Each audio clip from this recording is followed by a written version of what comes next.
आपके लिए आपकी इंटरव्यू की प्रिपरेशन उस दिन शुरू हो जाती है जिस दिन आप इस एग्जाम की प्रिपरेशन करने का दृढ़ निश्चय ले चुके होते हैं। सबसे महत्वपूर्ण बात यह है कि इंटरव्यू की तैयारी करने का सही समय, उचित समय क्या होना चाहिए और हमें किन किन विशेष बातों का ध्यान रखना है जो आपको इंटरव्यू में बेहतर मार्क्स दिला सकते हैं। कई ऐसे स्टूडेंट्स का मॉक इंटरव्यू लिया है जिनके माध्यम से मैंने आइडेंटिफाई किया है कि बच्चों के अंदर क्या क्या कमियां हैं और किन किन कमियों पर अगर वो काम कर ले तो निश्चित रूप से वो अपने इंटरव्यू को बेहतर कर सकते हैं। जो जहां पर 5 सदस्य बैठे होते हैं, 4-5 सदस्य बैठे होते हैं और आपके व्यक्तित्व का परीक्षण कर रहे होते हैं, वो काफी उम्रदराज और अनुभवी व्यक्ति होते हैं पूरे पैनल में। एक बार 2-3 दिन 4 दिन में आपका व्यक्तित्व नहीं बदल जाता, आपकी भाषा 3-4 दिन में नहीं बदल जाती, आपके अंदर 3-4 दिन के अंदर कॉन्फिडेंस नहीं आ जाता। इसमें एक समय लगता है और आपको जब समय दोगे, जब उस दिशा पे काम करोगे तो निश्चित रूप से उसमें परिवर्तन भी देखने को मिलेगा। कई बार आपकी एग्जाम में आने वाली रैंक आपकी जीवन की पूरी जन्मपत्री या जन्म कुंडली डिसाइड कर देती है। और एक बहुत बैलेंस्ड ओपिनियन रखने का प्रयास करना है। आप किसी भी तरफ आपका झुकाव नहीं दिखाई देना चाहिए।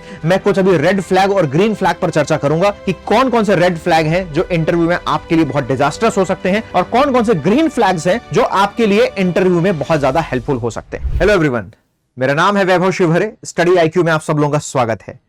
एमपीपीएससी इंटरव्यू की तैयारी का कंप्लीट रोड मैप, आप थंबनेल में ऑलरेडी टॉपिक देख चुके हैं। आप सबको पता है एमपीपीएससी 2024 मेंस का रिजल्ट आ चुका है और जिन अभ्यर्थियों ने मेंस क्वालिफाई किया है उन सबको बहुत सारी बधाइयां और अब निश्चित रूप से वो इंटरव्यू की तैयारी के लिए अपनी प्रक्रिया शुरू कर चुके होंगे। दोस्तों, यह इस तैयारी का एक आखिरी अंतिम पड़ाव है, लेकिन यह पड़ाव जिसकी सबसे कम तैयारी एस्पिरेंट्स के बीच में की जाती है, क्योंकि अधिकांश समय हम लगा देते हैं प्रीलिम्स और मेंस की प्रिपरेशन करने के लिए। लेकिन हमें इस बात का विशेष ध्यान रखना है कि कई बार आपकी एग्जाम में आने वाली रैंक आपकी जीवन की पूरी जन्मपत्री या जन्म कुंडली डिसाइड कर देती है। क्योंकि यदि आपका रैंक अच्छा है, यदि आपके इंटरव्यू में मार्क्स अच्छे हैं, आपने अच्छा रैंक स्कोर किया और आप एसडीएम या डीएसपी बन जाते हैं तो उसी तरीके से आगे आपका जीवन रहेगा।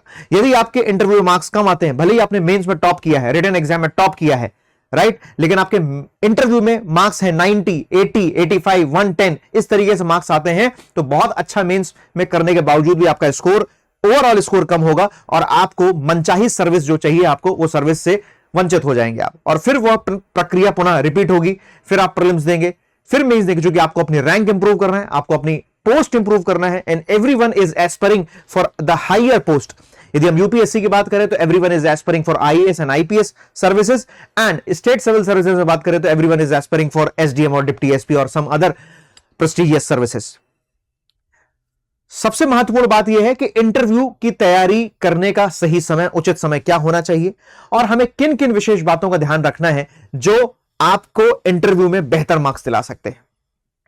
दोस्तों, मैंने अपने टीचिंग एक्सपीरियंस में, टीचिंग करियर में कई ऐसे स्टूडेंट्स का मॉक इंटरव्यू लिया है जिनके माध्यम से मैंने आइडेंटिफाई किया है कि बच्चों के अंदर क्या क्या कमियां हैं और किन किन कमियों पर अगर वो काम कर ले तो निश्चित रूप से वो अपने इंटरव्यू को बेहतर कर सकते हैं।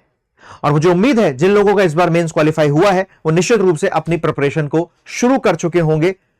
आप सब लोगों को हो सकता है कि इस वीडियो का इंतजार भी हो या ऐसे वीडियोस आप इंटरनेट पे ढूंढ भी रहे हो कि किस प्रकार से अपने इंटरव्यू की प्रिपरेशन को बेहतर और शानदार बनाया जाए। तैयारी का आखिरी पड़ाव, और इस पड़ाव में यदि आप बेहतर परफॉर्म करते हैं तो निश्चित रूप से आपको सफलता मिल जाती है। आइए कुछ चर्चा करते हैं उन महत्वपूर्ण बिंदुओं पर जो आपको एमपीपीएससी इंटरव्यू की तैयारी के दौरान विशेष रूप से ध्यान रखना है। दोस्तों, थंबनेल में मैंने लिखा हुआ है कि डर को कैसे दूर करें। बहुत सारे एस्पिरेंट्स का एक अंदर फियर होता है, एस्पिरेंट्स के अंदर एक डर होता है, उसके बारे में चर्चा करूंगा। सिलेक्शन कैसे पक्का करें, क्या करें और क्या ना करें, कॉन्फिडेंस कैसे बढ़ाएं।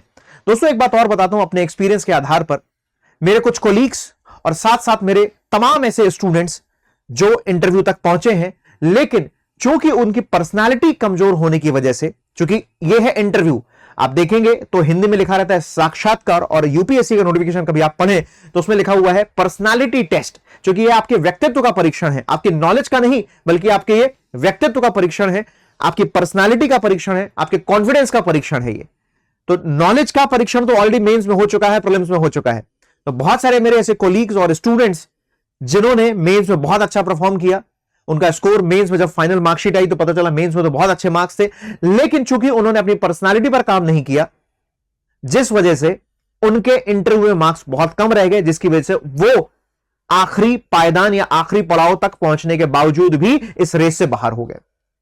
या कुछ ऐसे स्टूडेंट्स, कुछ ऐसे एस्पिरेंट्स जिनका मेंस में बहुत अच्छा स्कोर था, राइटिंग एबिलिटी बहुत अच्छी थी, उनका नॉलेज बहुत शानदार था, लेकिन पर्सनालिटी के स्तर पर, अपने व्यक्तित्व के स्तर पर वो उतना बेहतर परफॉर्म नहीं कर पाए पैनल के सामने, जो जहां पर 5 सदस्य बैठे होते हैं, 4-5 सदस्य बैठे होते हैं और आपके व्यक्तित्व का परीक्षण कर रहे होते हैं। वो काफी उम्रदराज और अनुभवी व्यक्ति होते हैं पूरे पैनल में, और आपके हर एक जेस्चर को, आपके द्वारा बोली गई हर एक बात को, आपके द्वारा बोले गए हर एक स्टेटमेंट को, आपके ओपिनियंस को, और आपने डैफ में जो डिटेल्ड एप्लीकेशन फॉर्म है उनमें जिन बातों का उल्लेख किया हुआ है, हर एक उस बात का उसमें वहां से आपसे परीक्षण किया जाता है, आपसे चर्चा की जाती है। तो कई बार रिटन एग्जाम बहुत अच्छा होने के बावजूद भी, मार्क्स बहुत अच्छे आने के बावजूद भी वहां हम बेहतर परफॉर्म नहीं कर पाते, इंटरव्यू में स्कोर कम होता है, जिसकी वजह से हम सिलेक्शन की दौड़ से बाहर हो जाते हैं, या जो हमारा मनचाहा जो रैंक है, टॉप पोस्ट है, वो पोस्ट हमें नहीं मिल पाती, और फिर एक कहीं ना कहीं मन में एक खटास और एक मन में एक मलाल रह जाता है कि यार जिस पोस्ट के लिए मैं इस एग्जाम की प्रिपरेशन कर रहा था वो पोस्ट मुझे शायद नहीं मिल पाई है। तो फिर से वो प्रक्रिया पुनः एक बार रिपीट करते हैं, या कई लोग संतोषी प्रकृति के होते हैं तो वो सोच लेते हैं कि चलिए ठीक है, जो मिल गया उसी में सुखी रहते हैं, अब इसी को अपना कर्तव्य समझते हैं और इसी को कर्तव्य समझते हुए जीवन में आगे बढ़ते हैं और समाज की सेवा करते हैं। आइए आज मैं इस सेशन में आप लोगों से कुछ महत्वपूर्ण बिंदुओं पर चर्चा करूंगा कि आपको इंटरव्यू की प्रिपरेशन के लिए क्या क्या करना चाहिए, किन किन बातों का ध्यान रखना चाहिए। सर, सबसे पहले जो इंपॉर्टेंट बात है, जो एक बड़ी महत्वपूर्ण बात है, वो ये है कि आपको सबसे पहले तो जो करंट अफेयर्स है, करंट अफेयर्स के लिए अपने आप को आपको बहुत अच्छे तरीके से प्रिपेयर करना है। अब सर, करंट अफेयर्स का क्या सोर्स हो सकता है? कई बच्चों के दिमाग में सवाल आता है कि सर सोर्स क्या है, source for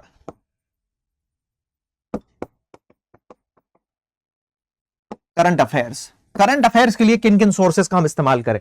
sir, MPPSC preparation कर रहे हैं आप, तो करंट अफेयर्स के लिए सबसे पहला जो इंपॉर्टेंट सोर्स है वो तो आप न्यूज़पेपर ले लीजिए। न्यूज़पेपर, आप न्यूज़पेपर में आप दैनिक भास्कर रेगुलर पढ़ें, ठीक है। दूसरा जनसत्ता पढ़ें, और तीसरा मध्य प्रदेश का जो रोजगार निर्माण आता है उसको आप रेगुलर पढ़ें। अच्छा, एक चीज और समझ लीजिए, इंटरव्यू की प्रिपरेशन कोई 2-3 दिन, 4 दिन, 5 दिन, 1 हफ्ते, 10 दिन की प्रिपरेशन नहीं है सर। आपके लिए आपकी इंटरव्यू की प्रिपरेशन उस दिन शुरू हो जाती है जिस दिन आप इस एग्जाम की प्रिपरेशन करने का दृढ़ निश्चय ले चुके होते हैं। क्योंकि किसी की पर्सनालिटी का डेवलपमेंट दोस्तों 2-3 दिन, 4 दिन में नहीं होता है। पर्सनालिटी ग्रेजुअल डेवलपमेंट होती है। डेवलपमेंट इसका जो होता है पर्सनालिटी का, वो ग्रेजुअल डेवलपमेंट होता है। एक बार 2-3 दिन, 4 दिन में आपका व्यक्तित्व तो नहीं बदल जाता, आपकी भाषा 3-4 दिन में नहीं बदल जाती, आपके अंदर 3-4 दिन के अंदर कॉन्फिडेंस नहीं आ जाता। इसमें एक समय लगता है, और आपको जब समय दोगे, जब उस दिशा पे काम करोगे, तो निश्चित रूप से उसमें परिवर्तन भी देखने को मिलेगा। तो एक तो न्यूज़पेपर, और दूसरा आप कोई भी मंथली मैगजीन,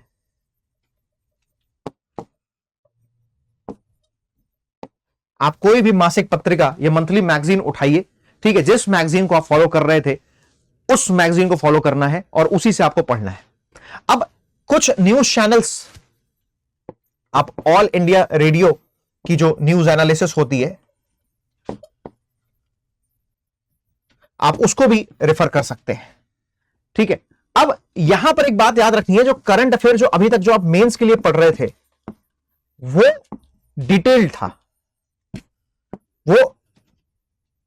डिटेल्ड था, चूंकि वहां पर आपको आंसर लिखना था। सर, यहां पर आपको आंसर नहीं लिखना है। इंटरव्यू में जो आपको करंट अफेयर, इंटरव्यू में जो आप करंट अफेयर प्रिपेयर करेंगे वो करंट अफेयर बहुत ही आपका टू द पॉइंट होना चाहिए, टू द पॉइंट होना चाहिए। और टू द पॉइंट होने के साथ साथ अपना एक ओपिनियन डेवलप करना है आपको। किसी भी मुद्दे पर, किसी भी मसले पर, कोई भी इशू जो आप पढ़ रहे हैं, एक तो टू द पॉइंट होना चाहिए, और दूसरा एक अपना ओपिनियन आपको डेवलप करना पड़ेगा, है ना, मत डेवलप करना पड़ेगा। क्योंकि आपसे जो भी समसामयिक मुद्दे चल रहे हैं उससे यदि प्रश्न पूछा जाता है तो आपको बोलने का बहुत लंबा समय नहीं मिलेगा कि आप 3-4 मिनट उसी पर बात कर रहे हैं। नहीं, आपको किसी भी टॉपिक से रिलेटेड क्वेश्चन आता है, मान लीजिए इस वक्त जो है यूएसए में सरकार बदली है, डोनाल्ड ट्रंप जो है अमेरिका के राष्ट्रपति बने हैं, और डोनाल्ड ट्रंप अमेरिका के राष्ट्रपति बनने के परिप्रेक्ष्य में भारत के लिए क्या उसके प्लस एंड माइनस हैं, इस संदर्भ में यदि आपसे कुछ ओपिनियन पूछा जाता है तो आपको बताना है। यदि इंडिया की इकोनॉमी के संदर्भ में आपसे कुछ पूछा जाता है तो वो बताना है। आर्टिफिशियल इंटेलिजेंस के संदर्भ में आपको पूछा जाता है तो आपको, तो यहां पर आपको 100-200 शब्दों में लिखना नहीं है। इसीलिए मैंने क्या कहा यहां पर कि आपको जो करंट अफेयर्स प्रिपेयर करना है वो लगभग 30 से 40 शब्दों में प्रिपेयर करना है, और आपके पास बोलने का समय है 30 सेकंड से लगभग 1 मिनट के आसपास। बहुत लंबा समय नहीं है आपके पास केवल 30 सेकंड से 1 मिनट के बीच का समय है, और इस ड्यूरेशन में ही आपको अपनी बात खत्म करनी है। Frame your opinion on the current issues. जो भी करंट में जो इश्यूज चल रहे हैं उस पर अपना दोस्तों एक ओपिनियन फ्रेम कर लीजिए, एक मत बना लीजिए, जो भी समसामयिक मुद्दे, और एक बहुत बैलेंस्ड ओपिनियन रखने का प्रयास करना है आपको। किसी भी तरफ आपका झुकाव नहीं दिखाई देना चाहिए। मैं कुछ अभी रेड फ्लैग और ग्रीन फ्लैग पर चर्चा करूंगा कि कौन कौन से रेड फ्लैग हैं जो इंटरव्यू में आपके लिए बहुत डिजास्टर्स हो सकते हैं, और कौन कौन से ग्रीन फ्लैग्स हैं जो आपके लिए इंटरव्यू में बहुत ज्यादा हेल्पफुल हो सकते हैं। माय डियर स्टूडेंट्स, अगर आपने करंट अफेयर्स लगभग पिछले 6 महीने का प्रिपेयर कर लिया, देन माइंड माय वर्ड्स, यकीन मानिए ये आपके लिए आने वाले समय में बहुत आपके लिए लाभदायक होगा। दोस्तों दूसरा जो इंपॉर्टेंट एस्पेक्ट है वो है डैफ प्रिपरेशन। डैफ का मतलब है डिटेल्ड एप्लीकेशन फॉर्म। जब आप इस एप्लीकेशन फॉर्म को भरते हैं तो आपसे सारी जानकारियां मांगी जाती हैं, ठीक, आपके माता पिता से संबंधित जानकारियां, आपके शैक्षणिक जो बैकग्राउंड है, आपको जो एकेडमिक्स है उससे संबंधित जानकारियां, यदि आप पहले कहीं सर्विस करते रहे हैं तो उससे संबंधित इंफॉर्मेशन, यदि आपकी कोई महत्वपूर्ण हॉबी है जो आपने मेंशन भी कर रखी होगी वहां पर, चूंकि डैफ में हॉबी पूछा जाता है, उससे संबंधित आपसे क्वेश्चन पूछे जाते हैं। और हॉबी के केस में आपको बहुत ही ज्यादा ऑनेस्ट रहना है।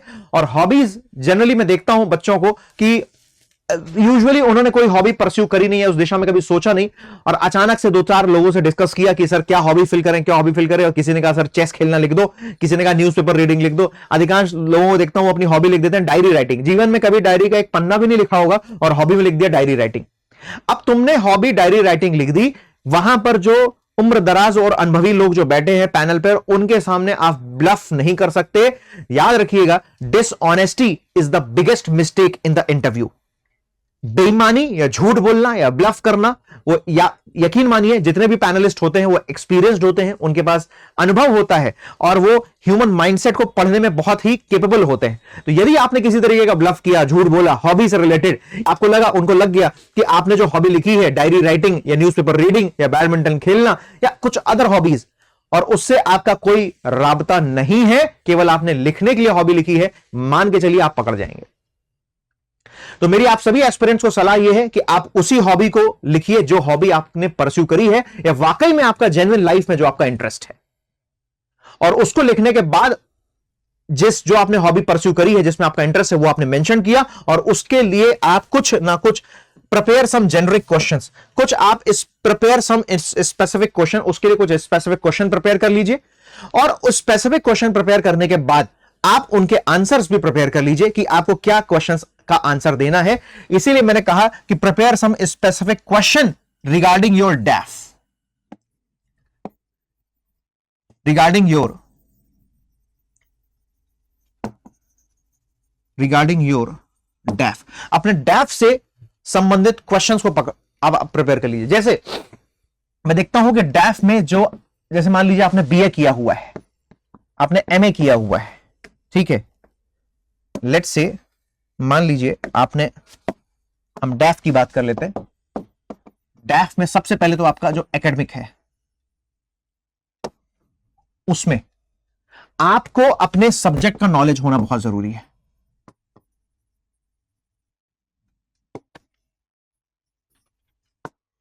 सब्जेक्ट नॉलेज, चाहे आपने बीए किया हुआ हो या आप बीएससी किए हो या बीटेक आपने किया है, कुछ भी किया है, या आप कॉमर्स के स्टूडेंट्स हैं, जो भी हैं आपको अपने ग्रेजुएशन में पढ़े गए सब्जेक्ट के बारे में नॉलेज जरूर होना चाहिए। वहां से क्वेश्चंस बनता ही बनता है, और वो आपका अपनी पढ़ाई, अपने करियर के प्रति रुझान को भी दर्शाता है।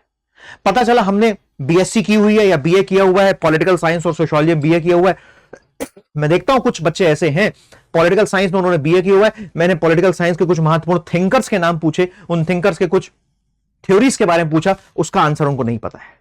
तो ऐसी ब्लंडर मिस्टेक यदि आप एग्जाम में करते हैं तो यकीन मानिए उसका बहुत खामियाजा आपको भुगतना पड़ता है, क्योंकि इंटरव्यूअर्स जो बैठे हैं सामने वो समझ जाते हैं कि आप अपने ग्रेजुएशन के डेज में आपने सिंसियर तरीके से पढ़ाई नहीं करी, या आपने जो भी सब्जेक्ट आपके ग्रेजुएशन में था उसके प्रति आप जागरूक और सिंसियर नहीं थे, अपनी पढ़ाई के प्रति आप ईमानदार नहीं थे। तो जो भी आपका सब्जेक्ट है रहा है, बीए, बीएससी, बीकॉम, बीटेक, जो कुछ भी रहा है, उसको अच्छे से प्रिपेयर कर लीजिए। दूसरी, अबाउट योर पेरेंट्स, अपने आपके माता पिता, आपके फादर का जो ऑक्यूपेशन है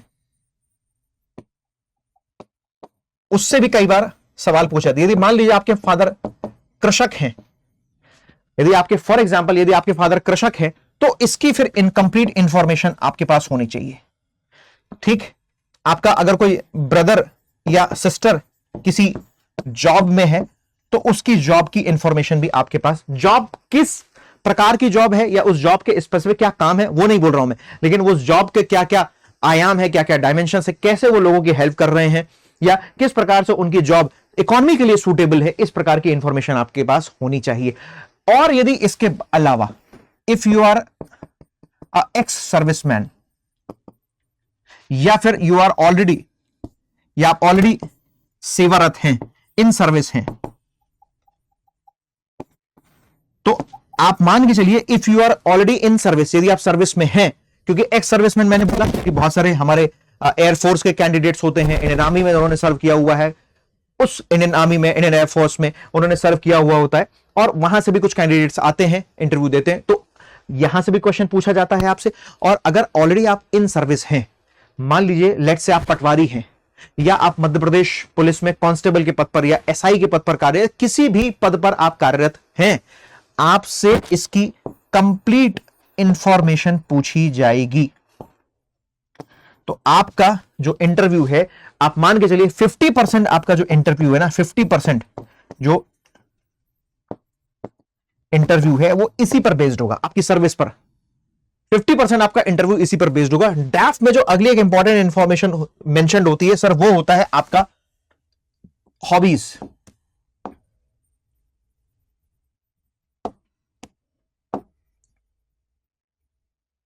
हॉबीज, और हॉबीज में जिसमें आपको रुचि है, जिसमें आपका इंटरेस्ट है, वही हॉबी डैफ में मेंशन करना है। दूसरों की हॉबी से इंफ्लुएंस होकर अपनी हॉबी नहीं लिखनी है कि अच्छा फलाने ने डायरी राइटिंग लिखी हुई है, बहुत अच्छी हॉबी है, फलाने ने कोडिंग लिखी हुई है, संगीत लिखा हुआ है। नहीं, आप अपनी हॉबी, अपनी रुचि के अनुरूप लिखें, और अपनी हॉबी से रिलेटेड प्रिपेयर सम क्वेश्चंस, कुछ प्रश्न तैयार करें, और उनके आंसर्स भी आप स्वयं फ्रेम करें। ठीक, आपकी hobby, how it is useful, how it is useful in civil services. Civil services में आपकी हॉबी कैसे यूजफुल होगी, आपके जॉब में आपकी हॉबी कैसे यूजफुल होगी। ठीक है, ये है। तो हॉबीज, एक तो हॉबी होती क्या है बेसिकली हॉबी, इसकी एक डेफिनेशन प्रिपेयर कीजिए, और अपनी हॉबी, आपकी जो रुचि है उसके अनुसार आप 1 और 2, 1 या 2, जरूरी नहीं है कि आप एक ही लिखें। यदि आपकी 2 हॉबीज हैं तो आप 2 हॉबीज भी मेंशन कर सकते हैं। कुछ लोग मैं देखता हूं डैफ में 3-3, 4-4 हॉबी लिख डालते हैं, वो फिर फर्जी लगता है, फेक लगता है कि यार ये जबरदस्ती इन्होंने जो है बोर्ड को आकर्षित करने के लिए, बोर्ड को इंप्रेस करने के लिए उन्होंने ऐसा लिख रखा है, जबकि ऐसा हकीकत में ऐसा नहीं है। तो ऐसा मत करें, हॉबीज वही मेंशन करें, हॉबीज वही लिखें जिसमें आपकी रुचि हो, जिसमें आपका इंटरेस्ट हो, जिसको आप परस्यू करते आए हो। वहां से आपसे कोई क्वेश्चन पूछा जा रहा है तो आप उसका जवाब दे पाए।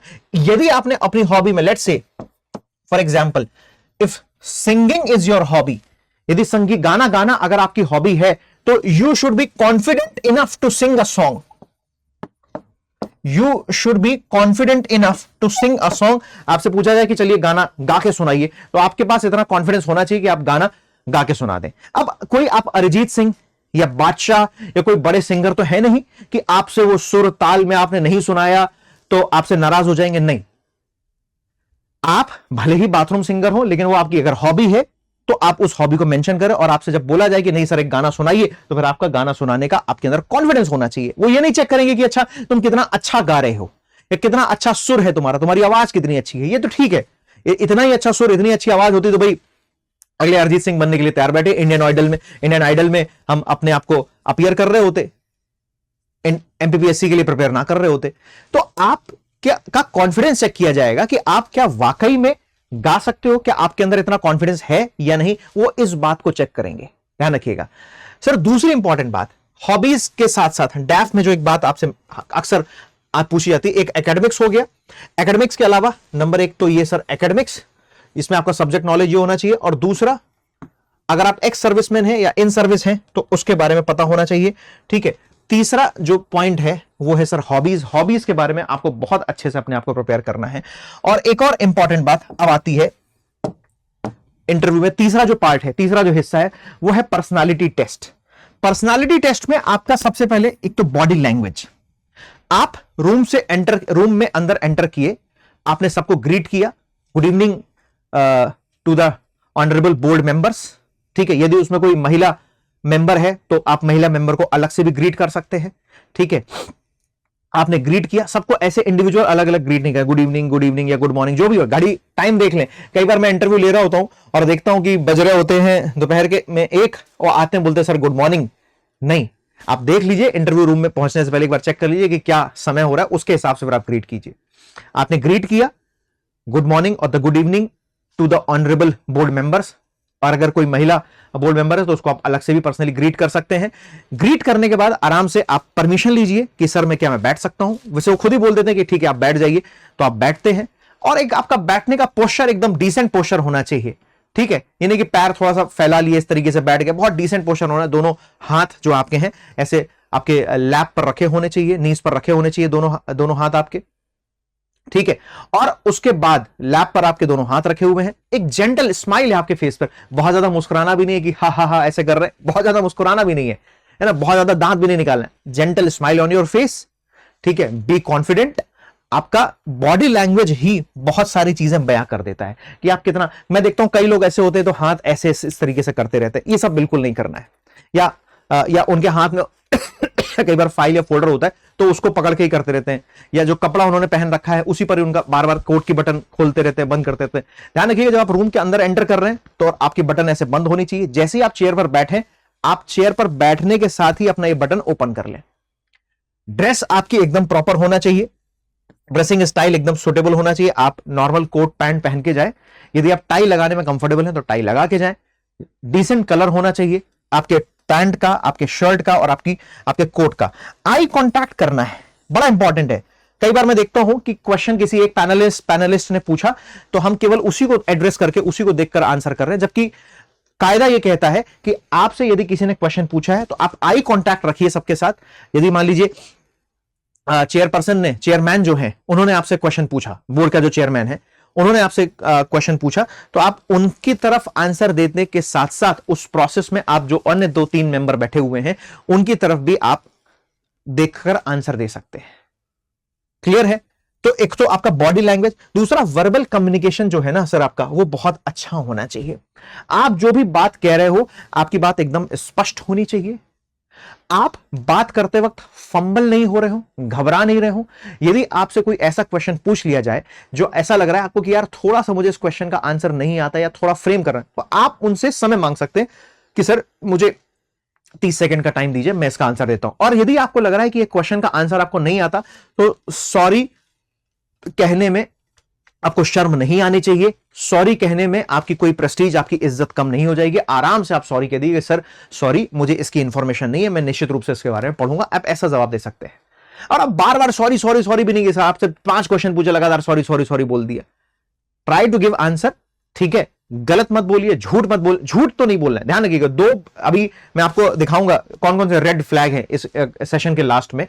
रेड फ्लैग जो है ना उस पर बड़ा ध्यान देना है। आपकी डिसऑनेस्टी आपको इंटरव्यू से बाहर कर सकती है, आपकी डिसऑनेस्टी आपको सिलेक्शन से बाहर कर सकती है। So be honest with the board members, they all are very much experienced, aged and experienced. उनके सामने आपको ऑनेस्ट रहना है, कॉन्फिडेंट रहना है, एक जेंटल स्माइल आपके फेस पर होनी चाहिए। ध्यान रखिएगा। Be confident on what you are saying, जो आप कह रहे हो ना उस पर थोड़ा सा कॉन्फिडेंट रहिए। ऐसा नहीं कि किसी बोर्ड मेंबर ने पूछा कि अच्छा ऐसा होता है, तो आप बोले नहीं नहीं सर ऐसा नहीं होता, मैं शायद कंफ्यूज हो रहा हूं। ऐसा नहीं होना चाहिए। आपसे बोर्ड मेंबर ने कोई बात पूछी है, आपसे बोर्ड मेंबर ने कोई बात पूछी, आप जो भी शब्द कह रहे हैं, जो भी आपने बात रखी है पैनल के सामने, उस पर कॉन्फिडेंट रहिए कि sir as per my knowledge, मेरी ज्ञान के अनुसार, मेरे नॉलेज के अनुसार, या एज पर माई स्टडीज, मेरे अध्ययन के मुताबिक सर ये ऐसा ही है। यदि इसमें कुछ त्रुटि होगी तो कृपया सर आप बताएं, या फिर मैं इस पर कुछ और सर काम करूंगा। अति उत्साहित नहीं होना है, ओवर कॉन्फिडेंट तो बिल्कुल भी नहीं होना है। ठीक है, ऑनेस्ट रहना है। इन बातों का आपको विशेष ध्यान रखना है, क्योंकि it is all about the personality test and it is all about the sir your soft skills. क्योंकि आपकी जो एकेडमिक स्किल्स है ना, वो सारी की सारी एकेडमिक स्किल्स का परीक्षण ऑलरेडी हो चुका है। अब बात हो रही है किसकी? आपकी सॉफ्ट स्किल्स की। सॉफ्ट स्किल्स, आप कॉन्फिडेंस है कि नहीं, आप कॉन्फिडेंट है कि नहीं है, आपका आई कॉन्टैक्ट सही है कि नहीं है, आप स्माइल कर रहे हैं कि नहीं कर रहे हैं, आप एरोगेंट तो नहीं है। कई बार आपको लगता होगा कि सर आप तो कह रहे हो एरोगेंट, लेकिन इंटरव्यूअर के सामने या पैनलिस्ट के, बोर्ड मेंबर के सामने कौन एरोगेंट होगा? लेकिन अगर आपके व्यक्तित्व में एरोगेंसी है तो वो एरोगेंसी आपकी बोर्ड मेंबर के सामने झलकती है, झलक जाती है। तो इस बात का विशेष ध्यान रखना है कि आप एक तो एरोगेंट ना हो। आपको हो सकता है इरिटेट करने का भी प्रयास कई बार ऐसा हो जाता है कि थोड़ा सा कुछ ऐसी चीजें पूछे जिससे आप इरिटेट हो रहे हो, तो इरिटेट नहीं होना है। विनम्रता बहुत बड़ा एक आपके पास, ध्यान रखिएगा, एक सिविल सर्वेंट का एक बहुत बड़ा गुण होता है विनम्रता। तो विनम्र होकर आपको अपने बातों को प्रस्तुत करना है। एरोगेंट तो बिल्कुल भी नहीं होना है, एरोगेंट नहीं होना है, डिसऑनेस्ट नहीं होना है। ठीक है, तो be confident on what you are saying, जो आप कह रहे हो उस पर कॉन्फिडेंट रहिए। आपका ड्रेसिंग सेंस बहुत अच्छा होना चाहिए। गर्ल्स कैंडिडेट जो इंटरव्यू दे रही हैं वो सामान्य एक डिसेंट कलर की साड़ी पहन के जा सकती हैं या सलवार सूट भी पहन के जा सकती हैं। आइडियली प्रेफरेबल ये होता है कि आप एक कॉटन की, एक डिसेंट कलर की आप साड़ी पहन के जाएं, अपने बालों को टाई करके जाएं। ठीक है, बालों को जूड़ा करके जाएं, और मतलब ऐसा नहीं है बाल बिखरे हुए नहीं होने चाहिए, है ना। यदि आप क्लीन शेव, आप दाढ़ी रखते हैं तो उस दिन आप निश्चित रूप से आप क्लीन शेव कर लीजिए, आप एकदम बियर्ड आपकी साफ होनी चाहिए। ठीक है, महिलाएं मेकअप करके ना जाएं कि उन्होंने लिपस्टिक लगा लिया, आईलाइनर लगा लिया या बहुत ज्यादा मेकअप कर लिया, नहीं। जो साधारण, जो सिंपल जो लुक होता है उस लुक को आपको फॉलो करना है। क्लियर? इस बात का विशेष ध्यान दें, क्योंकि ये सब भी आपकी पर्सनालिटी का सर पार्ट है। क्लियर है बात? ध्यान रखिएगा। अब मैं आपसे चर्चा करूंगा यहां पर कि क्या कौन कौन से रेड फ्लैग और कौन कौन से ग्रीन फ्लैग हैं जो आपको इंटरव्यू में बहुत ध्यान देना है। पहले मैं आपसे रेड फ्लैग के बारे में बात करता हूं। रेड फ्लैग मतलब ये तो नहीं होना चाहिए आपकी पर्सनालिटी में। पहला रेड फ्लैग है एरोगेंस, अहंकार या ईगो, किसी भी प्रकार का आपकी पर्सनालिटी में नहीं झलकना चाहिए।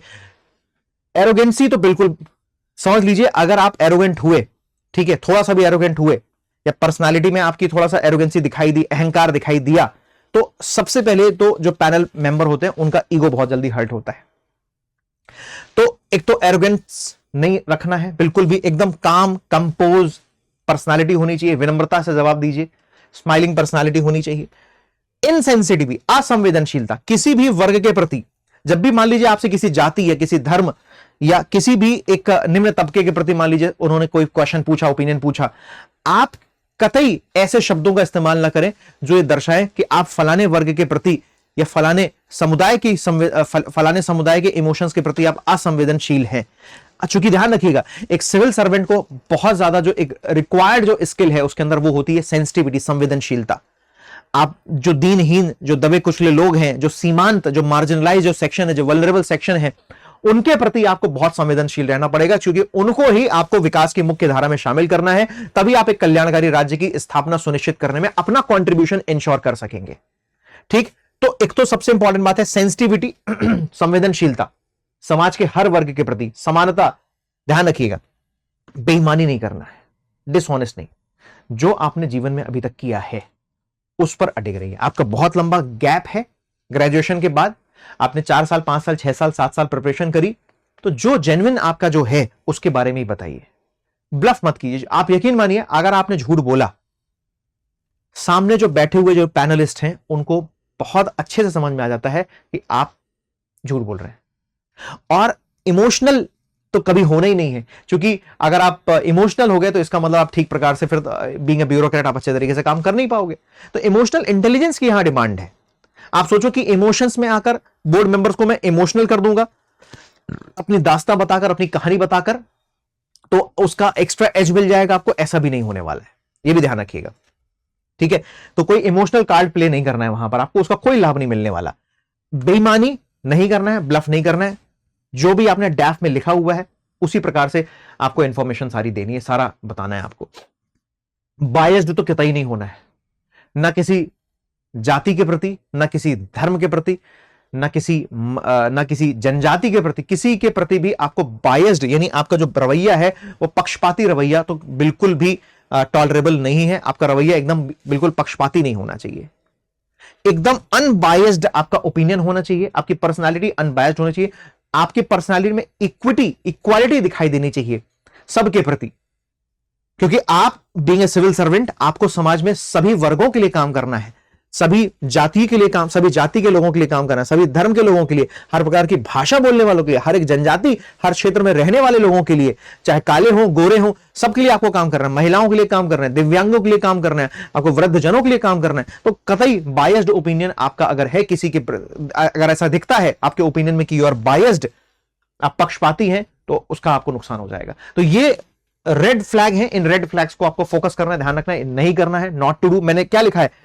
आप थंबनेल में देखिए, थंबनेल में लिखा है सिलेक्शन में क्या करें और क्या ना करें। तो ये जो रेड फ्लैग मैंने इसलिए लिखा हुआ है कि क्या ना करें, इन बातों का आपको विशेष ध्यान रखना है। और उसके बाद आप अगला है ग्रीन फ्लैग। ग्रीन फ्लैग जो आपको इंटरव्यू में बहुत ही ये पॉजिटिव रोल प्ले करेंगे, आपको एक्स्ट्रा एज मिलेगा, नंबर भी आपको ज्यादा मिलेंगे। वो है नंबर एक बात सर, संवेदनशीलता, सेंसिटिविटी। मतलब आप समाज में हो रहे विभिन्न प्रकार की जितनी भी घटनाएं हैं उन सब के प्रति संवेदनशील रहें। समाज के प्रत्येक वर्ग के प्रति आपकी संवेदनशीलता होनी चाहिए। ऐसा ना हो कि आप केवल अपने क्षेत्र के लोगों के लिए तो संवेदनशील है लेकिन बाकी अन्य क्षेत्र के लोगों के लिए आप संवेदनशीलता आपकी नहीं है। तो कहीं ना कहीं आपकी पर्सनालिटी में अगर क्षेत्रवाद या जातिवाद या भाषावाद दिखाई देता है, ध्यान रखिएगा उसका भारी नुकसान होने वाला है आपको इंटरव्यू में। तो संवेदनशीलता यदि आपकी है हर वर्ग के प्रति तो यह आपको निश्चित रूप से लाभ पहुंचाएगा। आपका स्ट्रगल, आपका संघर्ष, हर एक व्यक्ति की स्टोरी अलग अलग है, सबका लाइफ अलग अलग है। बहुत सारे ऐसे लोग हैं जिनकी लाइफ में बहुत सारे अप्स एंड डाउन्स हैं, जबरदस्ती अपने जीवन में स्ट्रगल किया नहीं, स्ट्रगल है नहीं, लेकिन जबरदस्ती स्ट्रगल अंदर डाल रहे हैं स्टोरी में, अपने लाइफ स्टोरी में। पाइप पकड़ जाओगे, समझ में आ जाएगा। तो अगर जेन्युइन कोई स्ट्रगल है ना, आपने अगर कुछ अभावों में तैयारी की है या आपके जीवन में वाकई में अगर जेन्युइनली कुछ अभाव रहे हैं या कुछ ऐसा आपके साथ ट्रेजेडीज हुई हैं, आप उसके बारे में बताएंगे। और उसके साथ, क्योंकि ट्रेजेडीज बहुत सारी हुई हैं, बहुत सारा अभाव रहा है आपके जीवन में, उसके बावजूद भी आज आप इस स्टेज पर बैठे हुए हैं, आपने अपने मेंस क्रैक किया और इंटरव्यू के लिए अपीयर हुए हैं, तो निश्चित रूप से आपके अंदर वो कैपेबिलिटीज हैं संघर्षों को में रहते हुए, सभी संघर्षों के साथ अपने जीवन में आगे बढ़ने की आपके अंदर कैपेबिलिटी है। समझ रहे बात? लेकिन जबरदस्ती कोई संघर्ष नहीं डालना है, एकदम लग्जूरियस लाइफ रही है लेकिन उसके बावजूद भी आप सोचो कि नहीं यार मैं कुछ स्ट्रगल बताऊंगा तो एग्जामिनर को लगेगा कि यार हाँ इसने बहुत स्ट्रगल किया है, इसको ले लेते हैं सर्विस में, है ना। तो बहुत सारे लोग हैं जिनकी बहुत जुझारू पर्सनालिटी है, जैसे मैंने अधिकांश देखा है जो एक्स सर्विसमैन होते हैं या दो बच्चों की या एक बच्चों की मां होती हैं और वो प्रिपरेशन कर रही होती है, वो जेन्युइन स्ट्रगल दिखाई देता है। ठीक है, आप एक बच्चे की मां है, आपको अपने बच्चे को भी पालना है, आपको अपने पूरे पिता, आपको अपने पति और पति के घर वालों को भी आपको साथ में लेकर चलना है और फिर आपने प्रिपरेशन करी, इस स्टेज पर आप पहुंचे, वो समझ में आता है। क्लियर? या आप किसी ऐसी सर्विस में है जहां वाकई में बहुत काम है, बहुत चैलेंजिंग काम है, आप ऑलरेडी पुलिस में हैं या रेवेन्यू डिपार्टमेंट में जहां आपके पास ऑलरेडी बहुत काम रहता है, लेकिन उतने काम के बावजूद भी अगर आप अच्छे से प्रिपेयर करके आगे बढ़े हैं तो वो एक समझ में आता है। लेकिन अननेसेसरी स्ट्रगल नहीं डालना है, जो जेन्युइन स्ट्रगल है उसको मेंशन करिए, ये निश्चित रूप से आपको लाभ पहुंचाएगा। सर सबसे बड़ी, जैसे कहा जाता है ना sir honesty is the best policy, वाकई में honesty is the best policy. What they are looking for in the bureaucrats is the honesty. Administrative reform commission ARC, second ARC में इस बात का उल्लेख है कि लवासना में जब अधिकारी पहुंचते हैं बहुत सारे लोग पहुंचते हैं और वो दिखाई देता है जब उनका 2 साल की ट्रेनिंग होती है तो कई बार यूपीएससी से पूछा जाता है कि भाई आप हमको ऐसे ऑफिसर्स भेजिए जो डेड ऑनेस्ट हो, इंटीग्रिटी स्ट्रांग हो, एथिकल पर्सनालिटी हो, इन सब चीजों पर बहुत ध्यान देना है। तो आप अगर ऑनेस्ट हैं और आपकी बातों में ऑनेस्टी, अच्छा आप जानते हैं आपकी ऑनेस्टी को, आपकी सेंसिटिविटी को, ध्यान रखिएगा, आपकी सेंसिटिविटी आपकी ऑनेस्टी को चेक करने के लिए they may ask some case study, एक सिचुएशन दे देते हैं आपको, एक सिचुएशनल क्वेश्चन भी दे सकते हैं और उस सिचुएशनल क्वेश्चन या केस स्टडी के माध्यम से आपसे वो चेक कर सकते हैं आपकी पर्सनालिटी में रेड फ्लैग ग्रीन फ्लैग को चेक कर सकते हैं। तो इस पर बहुत बैलेंस अप्रोच रखना है आपको। और सर उसके बाद लास्ट में आता है आपकी जो भाषा, लैंग्वेज, एक तो बहुत पोलाइट तरीके से बात करना और भाषा, आप चाहे हिंदी में बात कर रहे हैं तो बहुत सहज तरीके से हिंदी में बात करना, हेलो एवरीवन या हेलो हेलो हेलो सर, ऐसे ऐसे भी नहीं करना है आपको। आप कोई अमेरिका और ब्रिटेन में नहीं बैठे हो कि वहां इस तरीके से बात करो। या मैं देखता हूं कई लोग इंटरव्यू में यस और नो की जगह या सर, या सर। अरे तुम क्या मतलब क्या रोडीज के इंटरव्यू बैठे हुए हो क्या है? यूपीएससी या स्टेट सिविल सर्विसेज का इंटरव्यू दे रहे हो तो वहां या और या करने से क्या होगा? या सर, या। मैंने देखा ये बहुत गलत नोशन है और ऐसी भाषा का तो इस्तेमाल बिल्कुल, आप यदि हिंदी में कंफर्टेबल हैं और आप हिंदी में कंफर्टेबल हैं तो आप हिंदी में बात कीजिए।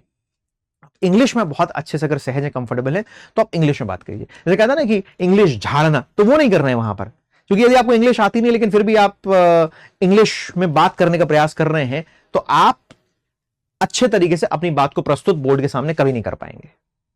तो जिस भाषा में आप कंफर्टेबल हैं उस भाषा में बोर्ड मेंबर से बात कीजिए, ठीक है? अब वो पूछ लेते हैं आपसे कई बार कि आप किस भाषा में कंफर्टेबल। वैसे एमपीपीएससी में तो यूजुअली चूंकि हिंदी स्टेट है ना, तो समान रूप से इंग्लिश मीडियम स्टूडेंट्स के साथ भी इंटरव्यू में हिंदी में ही बात होती है, ठीक है? तो सहज भी होते हैं क्योंकि हम हिंदी बेल्ट से बिलोंग करते हैं, हिंदी हमारी भाषा रही है शुरू से लेकर अभी तक। मेंस में भले ही आपकी इंग्लिश लैंग्वेज रही हो लेकिन आप आसानी से बात कर सकते हैं, ठीक है ना? तो भाषा, आपकी भाषा पर पकड़ बहुत अच्छी होनी चाहिए। आप जिन शब्दों का चयन कर रहे हैं वो बहुत अच्छे होने चाहिए। बहुत ज्यादा अपन अपन ऐसे करके नहीं बात करना चाहिए। जो हमारे जो लेजिटिमेट जो वर्ड्स हैं उन लेजिटिमेट वर्ड्स का इस्तेमाल करना है आपको, ठीक है? इनने उनने इस तरीके से कुछ लोग शब्दों का इस्तेमाल करते हैं, सर ऐसे शब्दों का इस्तेमाल नहीं करना है। मैं आपको जानते हैं क्यों बता पा रहा हूं ये बात? इसलिए क्योंकि कई बच्चे ऐसे आते हैं जो इस ऐसे शब्दों का इस्तेमाल करते हैं। मतलब आपकी भाषा बहुत अच्छी होनी चाहिए, ठीक है? आपकी भाषा ऐसी हो कि एग्जामिनर जो सुन रहा है आपको एकदम इंप्रेस हो जाए और आप जो शब्द बोल रहे हो ना, जो शब्द का जो उच्चारण कर रहे हैं वो बहुत स्पष्ट होना चाहिए। Is it clear now? हाँ, कोई अगर आपके अंदर कोई प्रॉब्लम है, कोई समस्या है, यदि आप कोई डिफिशियंसी से गुजर रहे हैं तो वो एक अलग मसला है। लेकिन अगर आप सामान्य पर्सनालिटी है आपकी, आपके अंदर किसी प्रकार की डिफिशियंसी नहीं है, ठीक है, कोई आपके अंदर डिमेरिट नहीं है, कोई प्रॉब्लम नहीं है, कोई फिजिकल प्रॉब्लम नहीं है, तो आप सामान्य रूप से सामान्य भाषा का इस्तेमाल कीजिए, सही शब्दों का इस्तेमाल कीजिए और बहुत अपनी भाषा में बहुत पोलाइट, जिसको कहते हैं ना बहुत सौम्य और विनम्र रहना है। सौम्य विनम्र का मतलब यह भी नहीं हो कि एकदम दब्बू हो जाओ, एकदम शांत हो जाओ, कुछ बोल ही नहीं रहे हो, वो भी गलत है, ठीक है ना? तो एक बैलेंस, तो याद रखिएगा बैलेंस होना चाहिए। ये सर रेड फ्लैग है, ये ग्रीन फ्लैग है, इन रेड फ्लैग और ग्रीन फ्लैग। और last but not the least एक टिप मैं और देके जाना चाहूंगा आपको। जिन बच्चों का मेंस क्वालिफाई हुआ है उन सब के लिए मेरी ये सलाह है, सजेशन है कि आप कल से ही, जब भी आप इस वीडियो को देख रहे हैं उसके बाद से ही आप डेली मिरर के सामने कम से कम 10 से 15 मिनट अपने आप का जो इंट्रोडक्शन है, आपका जो जीवनी है, आपके जो बारे में जो कुछ भी है आपके डैफ में, उन सबको आपको बोलना है मिरर के सामने। और अपने किसी सहपाठी या अपने जो आपका फ्रेंड्स है जो साथ में प्रिपेयर कर रहे हैं उनसे अपने आप वीडियोस भी छोटे छोटे बनवा सकते हैं। 5 मिनट 10 मिनट के वीडियोस आप बनवा सकते हैं, या आप खुद बैठ जाइए, सामने मोबाइल रख दीजिए, मोबाइल को स्टिल मोबाइल रखिए, किसी स्टैंड पर उसको होल्ड कर दीजिए और बस फिर आप अपने बारे में चेयर में बैठकर ड्रेसअप होकर बात करना है। ऐसा नहीं है, ड्रेसअप होकर आप बैठिए और आराम से उनसे सही सहज तरीके से बात कीजिए, ठीक? तो अपने फोन में जो आप रिकॉर्डिंग करोगे, कल से आप रिकॉर्डिंग शुरू करोगे तो आप देखोगे इंटरव्यू के पहले तक आपकी पर्सनालिटी में काफी चेंज आ चुका होगा। और इंटरव्यू, फाइनल इंटरव्यू देने से पहले आप एक या दो इंस्टीट्यूट्स में कहीं पर भी जहां मॉक इंटरव्यूज हो रहे हैं आपके आसपास, वहां जाकर आप एक दो, बहुत ज्यादा मॉक भी नहीं देने के, पता चला 6-6 7-7 5-5 मॉक दे दिए, नहीं, अलग अलग जगह से अलग अलग फीडबैक मिलेगा, आप कंफ्यूज हो जाएंगे। आप 1 या 2 या मैक्सिमम 2-3 मॉक दे दीजिए। मैं तो 2 ही सलाह देता हूं आपको, एक मॉक दीजिए पहले, फिर जो फीडबैक मिले उस पर काम कीजिए, फिर जाकर एक बार और फाइनल मॉक दे दीजिए। बस 2 मॉक दे दीजिए, और नहीं भी दे रहे हैं तो भी कोई समस्या नहीं। बहुत सारे स्टूडेंट ऐसे हैं जो मॉक इंटरव्यूज नहीं देते, बट आइडियली ये सजेशन है कि आप मॉक इंटरव्यू दीजिए, मिरर के सामने बैठकर डेली प्रिपरेशन कीजिए, करंट अफेयर्स को बहुत अच्छे से प्रिपेयर कर लीजिए, जो मैंने आपको यहां पर बताया। क्योंकि करंट अफेयर पर आपका ओपिनियन बड़ा मैटर करता है ना, आपका ओपिनियन बहुत मैटर करेगा। अपना ओपिनियन फ्रेम कर लीजिए, जितने भी करंट में जो इश्यूज चल रहे हैं उस पर एक ओपिनियन फ्रेम कर लीजिए। भारत के इश्यूज हैं, इंटरनेशनल इश्यूज हैं, उस पर अपना ओपिनियन फ्रेम कीजिए। 6-7 महीने का करंट अफेयर सोर्सेज मैंने आपको बता ही दिए हैं। डैफ बहुत अच्छे से प्रिपेयर करना है, और साथ साथ अपनी इस पर पर्सनैलिटी पर काम करते रहना है। ठीक है, पर्सनालिटी पर काम करना है। ये वाला जो तीसरा पॉइंट है, ये 1 या 2 दिन में इंप्रूव नहीं होगा दोस्तों, पर्सनालिटी इंप्रूव होने में समय लगता है। आई होप मेरी बात आप लोगों तक पहुंच रही होगी, और जो मैं समझा रहा हूं आपको वो एकदम क्लियर हो रहा होगा। बताइए, ठीक है? तो इन सब बातों का विशेष रूप से ध्यान दीजिए। Wish you all the best for upcoming interviews. सारे एस्पिरेंट जिनको इंटरव्यू देना है, आप सब लोगों को ढेर सारी शुभकामनाएं। मेहनत कीजिए। कमेंट बॉक्स में जरूर बताइए यदि मेरे माध्यम से और कोई वीडियोस आप चाहते हैं इंटरव्यू के रिगार्डिंग, तो कमेंट कीजिए, मैं उस पर एक और नया सेशन लेके आऊंगा। Take care, wish you all the best. Thank you so much, God bless you.